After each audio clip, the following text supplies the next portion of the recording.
Hi and welcome to this next session on data structures and algorithms. In this session we will continue our discussion on the running time of a program, and in particular we look at average and worst case complexity. We will look at something called asymptotic analysis, which is basically all pen and paper work, unlike empirical evaluations that we talked about in our last discussion. So going back to our search algorithm A, and you might want to recall that our search algorithm A was basically a linear scan algorithm meant to find an element E in a sequence S. We will now start looking at analysis as function identification. Now we look at two different notions of analysis. One is average. The average basically across all instances of the input. Now all instances of the input subject to some constraint is also a very frequently occurring scenario. So we will look at all instances, for example of S, but with a fixed length of S. The other is maximum or worst case. This is again across all instances of S with the fixed length, but we are only interested in the worst case performance. For the first of the two, which is average, you will of course need to know how likely is each instance. So to calculate average you need to compute probability distribution over inputs. Now a probability distribution needs specification of what is a random variable. So first of all we need to determine the probability of S having a successful search for an element E. So this is the probability that E is found in S at all. The second is distribution over the location of E, which is probability that E is found in S at position I. So let us take the average case for search algorithm A. We will assume that the probability of success is say P, and given that there is success, the conditional probability of element E being at index I is 1 by n, and this basically is for all I. So what exactly is the probability? Well, we can first of all assume some success probability, let us say P is half. Now what the specific value of P is will also depend on how likely your element E is given the kind of sequences that get generated, but P equals half is a reasonable assumption. So what is the average case? Well, you will need to sum over every possible location in the sequence and the time required for search if the element E was at position I, and this is the probability of having that element in that position, plus 1 minus P that there is actually an unsuccessful search for a sequence of length n. So we recall that the times required for successful and unsuccessful search were respectively determined to be 4i plus 5, where I was the location of the successful search, and as one successful search we had found it to be 4 capital N plus 2. So substituting these values we basically get the average time to be 3n plus 2.5, so 3 capital N plus 2.5. So it takes time that is linear in the size of the input on an average. How about worst case? Well, worst case is exactly when the element is not found, you need to scan the entire list, and that is something we already computed, this 4n plus 2. So the average is 3n plus 2.5, the worst case is 4n plus 2. The difference isn't really very significant with a linear scan. How about an alternative search algorithm which shows some reasonable difference between the average and the worst case? And remember that we have discussed such an algorithm that we expect to be efficient, the binary search algorithm, which basically starts with the extreme ends of the sequence S, the begin and end. It terminates when S is empty, which is begin greater than end. Otherwise, it checks if the midpoint of S is the number. If it is found, it exits. If not, it is going to check for the presence of or the possibility of finding the element E or the number to the left. So this is the mid. It is going to probe if the number is likely in this section. If yes, then it launches a binary search on the left half. Similarly, for the right half, the query is if n is greater than or equal to S of mid, and that is highlighted here, binary search, a recursive call on the right hand side. Obviously, exactly one of these two need to be invoked. So what is the analysis? So the time taken in one function call is as follows. So if you count the number of math operations that get invoked, so there is this mid, there are a couple of operations where you look for equalities or inequalities that comprise comparisons. There are also some assignments. The math operation and an assignment could be counted separately. So found, for example, is an assignment. So there are exactly three assignment / math operations. The remaining amount to comparisons.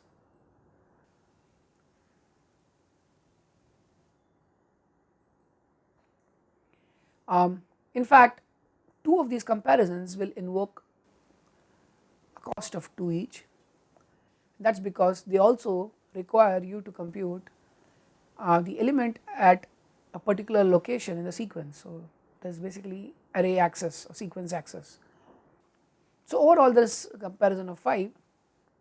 Of course, for the final call you do not need to invoke any of these, and as a result for the final call you just return a false and skip the expensive computations.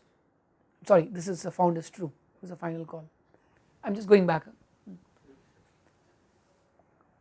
For the final call, you can avoid doing the second access, which is check for if number is less than S mid and exit with found equals true.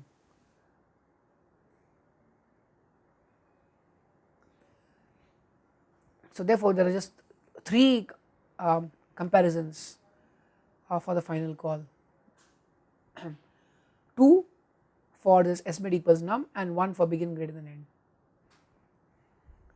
The final point we note here is that the typical function call or the recursive call we make here to binary search does invoke some additional cost, a cost that needs to be factored in when you have lots of recursions, and the reason is that you have to store the state of the current program before you invoke the new program, and when you come back to the original program you need to retrieve the old state.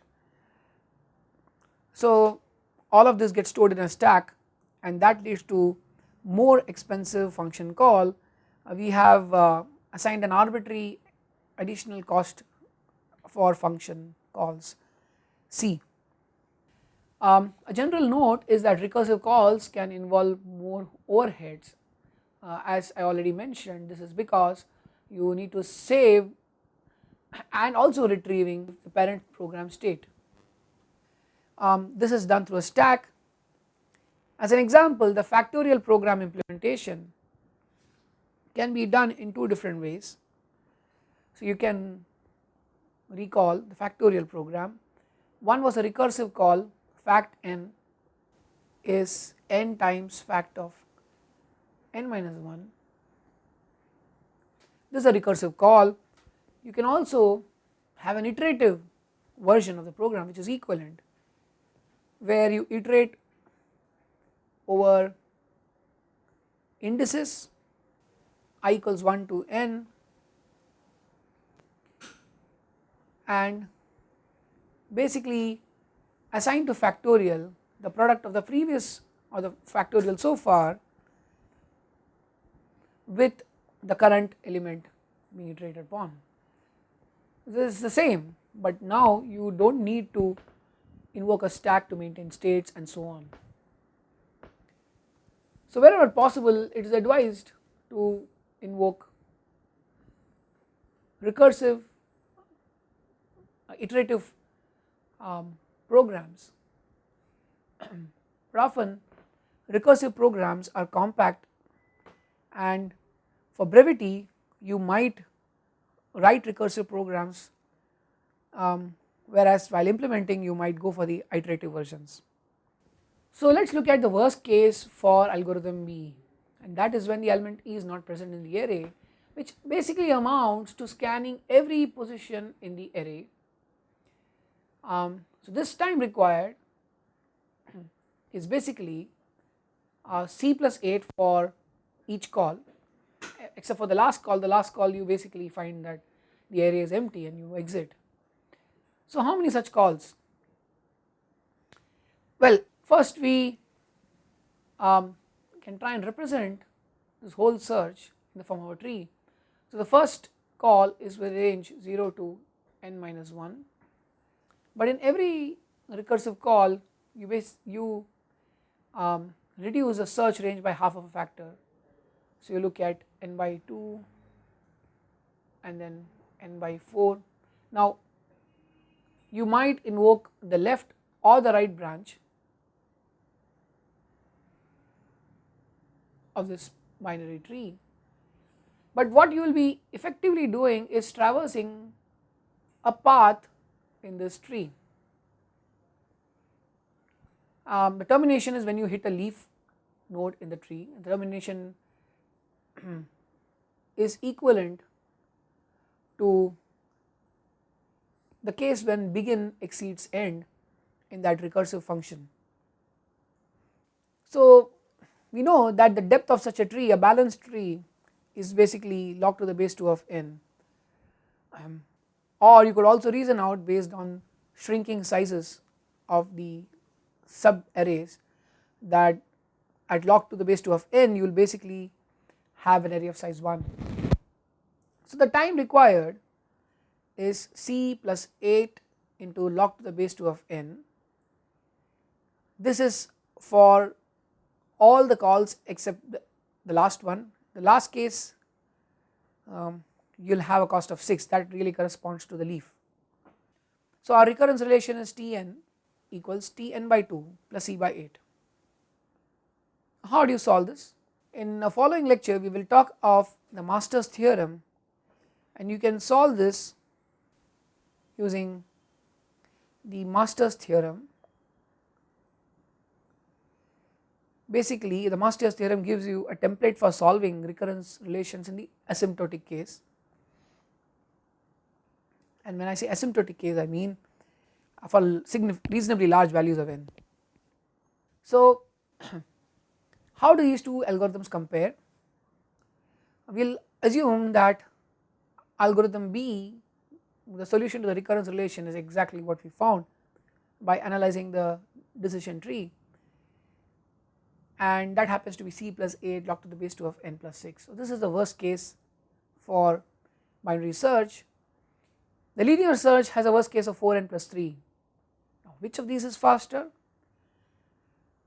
One might jump and conclude that log to the base 2 of 10 is smaller than n, but please remember that we have a whole bunch of other factors sitting here. So assuming that C equals 10, and let us take small values of n such as n equals 2, you will find that for n equals 2, 4n plus 2, 11 is actually less than 18 times log to the base 2 of 2, which is 1, 18 plus 6. So for 2, and in fact likewise for 3 and for 4, algorithm A actually is faster. In fact this goes on for n up to 20, but for n greater than or equal to 21, algorithm B suddenly becomes faster. Now the most important point to highlight here is that algorithm B becomes faster and remains so thereafter, which means for all values of n exceeding 21 or 20 basically, you do not have to bother about algorithm A. So there is a kind of monotonicity in terms of improved performance, and this actually is consistent with experimental observations that for different values of n. In fact this is the kind of analysis that is desirable. You get your insights and set your expectations before you even perform the experiment. Now can we leverage this notion of monotonicity and define a notion of complexity? So yes, indeed we can. So there is something called asymptotic analysis. Asymptotic analysis is really about this exploiting or leveraging this monotonicity, which is about analyzing and comparing running times only when input size is large. That is, you focus on analysis for n, more specifically we use capital N when capital N is very large. For small inputs, even a bad algorithm such as linear scan will perform better, and we did find that for n up to 20, a bad algorithm like linear scan did perform better. But believe me, nobody in practice uses linear scan for searching, especially if the array is sorted.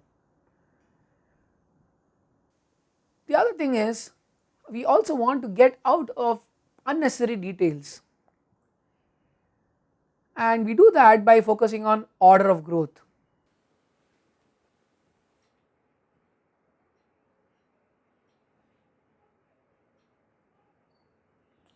Now what does this mean? Well, this means that we do not want to make any serious distinction between 40n plus 400 and 2n plus 1.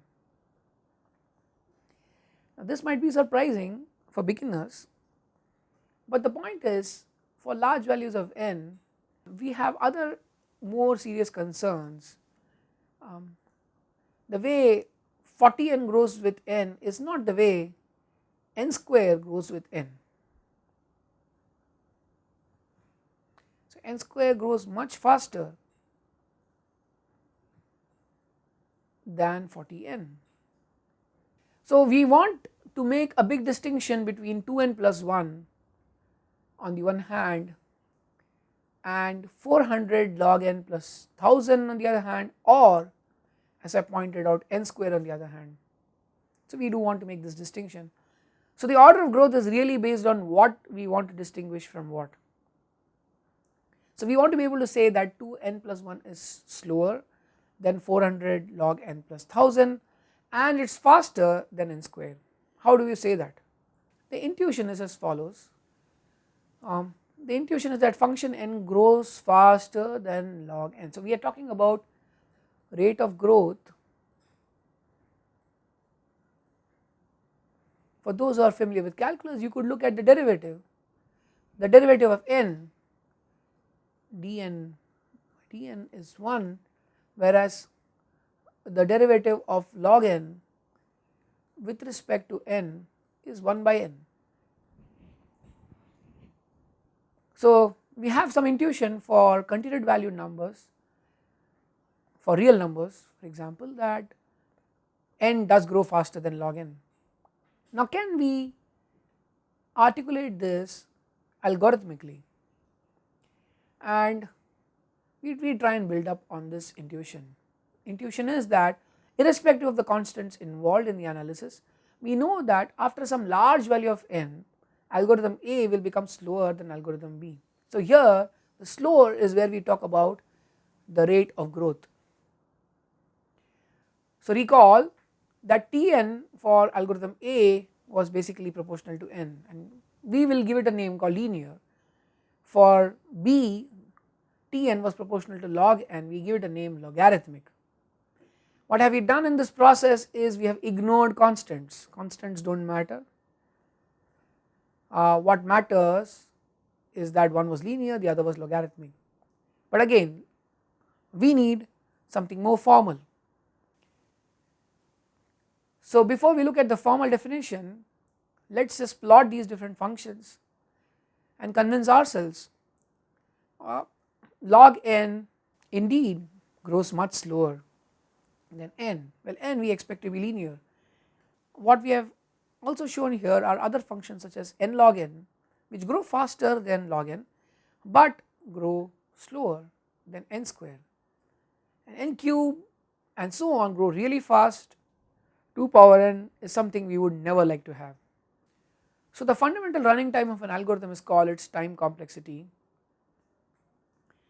We have already motivated that we would like to look at time complexity in terms of the dominating terms, we call the orders. That basically brings us to the order of complexity of an algorithm. Let us discuss the order of complexity in some specific details. So one of the very well known and popular notions of order of complexity is this big O. It is called the big O and denoted by this big calligraphic O here. We say that the time complexity of an algorithm with input size n is big O fn, where fn is a function, if there are positive constants Cn and naught, says that Tn is less than equal to C times Fn whenever n is greater than equal to n naught. That means, well, you might have had Tn exceeding a particular function Fn for some point of time, but if you are guaranteed that beyond a value of n, Tn is consistently less than Fn, then you would say that Tn is big O Fn. So this is being stated in some words. You can find a point n naught after which Tn is smaller than the linearly scaled version of Fn. So we have allowed some scaling factor C, so it is possible that Tn, if not scaled well, or Fn not scaled well, might have Tn going above Fn, but we are allowed to suitably scale Fn so that the order of growth is still respected. You still do not want that for an arbitrary value of capital N, Tn overshoots Fn. So the key here is that the C must be independent of n. Once having determined C, you need to stick to it. Constant C helps ignore multiplicative constants, as I just pointed out, it ignores multiplicative constants. N naught helps you ignore any additive constants. The whole idea is to focus on the dominating n term.